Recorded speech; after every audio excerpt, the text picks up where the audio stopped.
Today, I'm talking about the blocking process. If you want your portraits to be more accurate, more streamlined, more enjoyable, you need to focus on leveling up your blocking. I've drawn thousands of portraits and I've learned that if you master your blocking, your drawings will completely transform.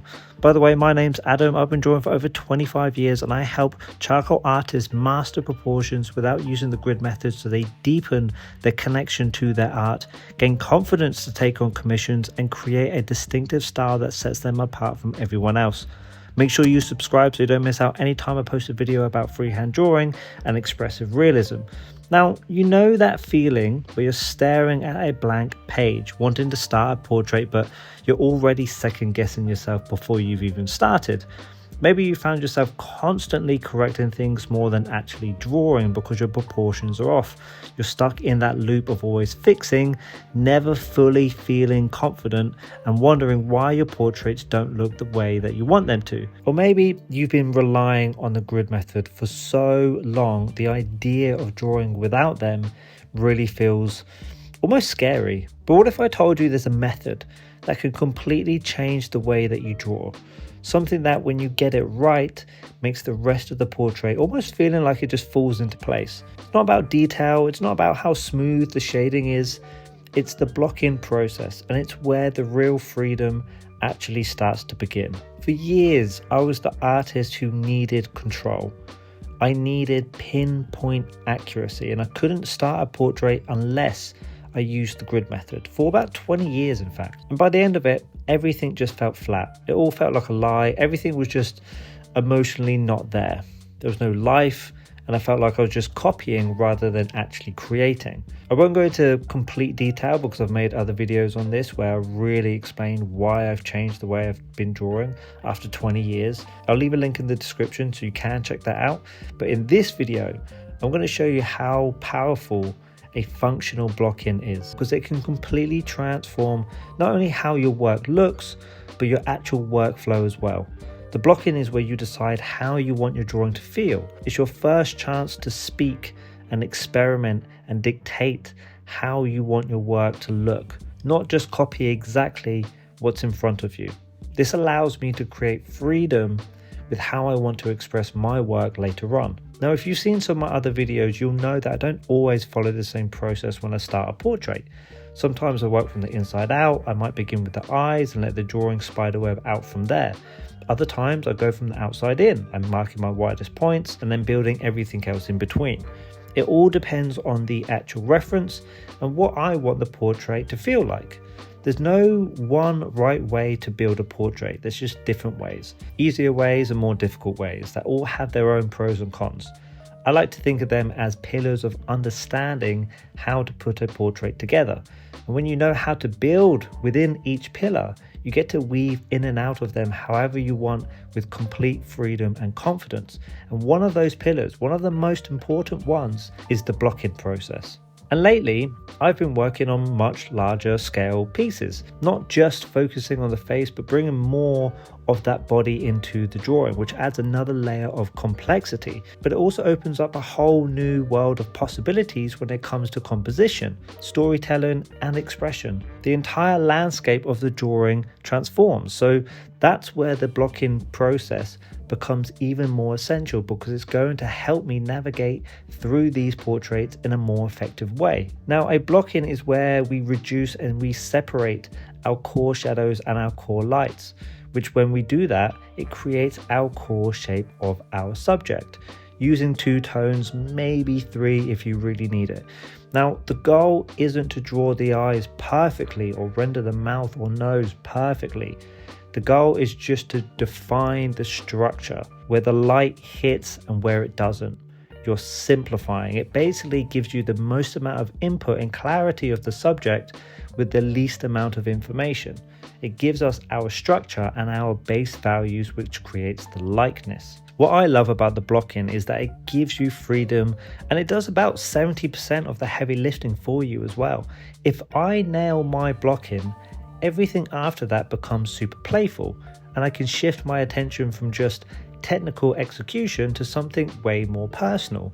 I get to focus on the kind of style that I want to bring to the drawing, the emotion, the atmosphere. That's where the drawing gets excited, when you're no longer just trying to get it right, but exploring how to make it yours. The blocking means I'm not fixing errors.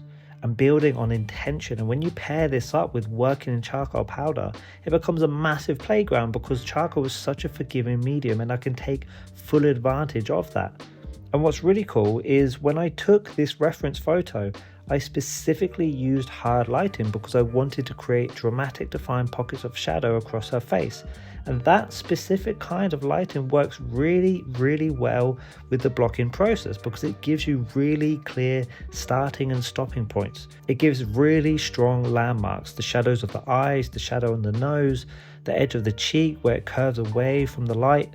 And having something with that clarity really helps you stay out of the weeds of the portrait. It stops you from overcomplicating things. It makes it easier to be intentional at this stage. So if you want to practice your block-ins, which I highly recommend, use references that have a very clear separation of the shadows and the light instead of something that is just very evenly lit. Now, when it comes to the block-in process, I mean, just drawing in general, it's very easy to get sucked into doing the details way too quickly. Something that really helps with shifting the mindset of being patient is I ask myself, how much of this portrait can I describe while only using 2 values, or maybe 3 at most? What would happen if I decided to commit to finishing this entire portrait with only using those 2 values? What would I specifically focus on? Where would I place them? Where could I be so intentional that I could almost make the drawing feel complete with just those 2 values? Sometimes when I create a really nice block in, I just I almost want to just leave it there because it says so much, but with so little, and I absolutely love that look. But I also know I get very curious and I also want to see how it looks as a more finished piece as well. And what I see a lot of beginner and intermediate artists do as well is not fully value this stage of the drawing or even be aware of how powerful the blocking process is. They think the real magic is in getting the pupil just right or drawing every strand of hair or making the shading as smooth as possible because they associate those details with a better portrait or better likeness, which just isn't true. And, you know, if your goal is it being really smooth, then yeah, that matters. But when it comes to likeness, it doesn't. A prime example of this, Google Vince Lowe portraits and you'll see a perfect example of this. There's nothing smooth about it. He just squiggles his lines.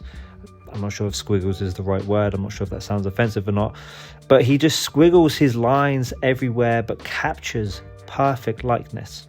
Is a perfect example of why just values in itself are everything within a portrait. You don't need it to be smooth. You don't need it to be absolutely perfect in order to capture a perfect likeness. Google his work, 100%. Google his work. His name is Vince Lowe, and you'll see exactly what I mean. The pupils, the strands of the hairs are what I like to call the shiny objects of a portrait. They are the flashy details that seem important, but they often distract you from what truly matters, which is your foundation. It's your blocking. Because here's what happens if your foundation isn't strong. You end up spending the next 3/4 of your drawing just wrestling with it, fixing it rather than creating with it, patching up your mistakes that started right at the beginning, trying to save it rather than actually enjoying the process. The beginning stages will dictate how the rest of the portrait goes, which is why practicing the beginning stages is far more important than practicing finishing it. Say, for instance, let's say a portrait takes you, I don't know, let's say 15 hours to complete. Everyone is different, obviously, but we're just going to use that as an example.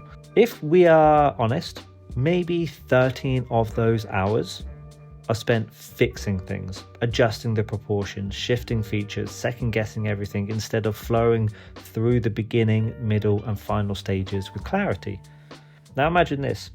What if you took those same 13 hours and you use them to create and practice the beginning stages, just the blocking process. You get to practice the most essential stage 5 or 6 times. You're then not rushing the process. You're not chasing perfection, but you are building the skill set to create a solid foundation until it becomes second nature. Because here's what happens. Those 13 hours of fixing slowly become 6, then 4, then maybe even 2. And instead of feeling like you're constantly correcting your drawing, you're just moving through each stage with clarity and purpose. And that's when real progress happens. That's when your work transforms. And something even better, you aren't working harder, you're working smarter. So not only do your portraits look better, they don't actually take anywhere near as long as well. It gives you the freedom to fully explore with how you want your portrait to feel, rather than being stuck in the loop of just fixing your drawing. You're building it with confidence, and that changes everything. And if this resonates with you, I have a free downloadable PDF, the exact steps of how I put my portraits together, what equipment I use, and how I developed my own unique style as well. I'll leave a link in the description. Make sure you download that because it massively helped me out, so I know it will help you out as well. I appreciate it. I'll see you in the next one.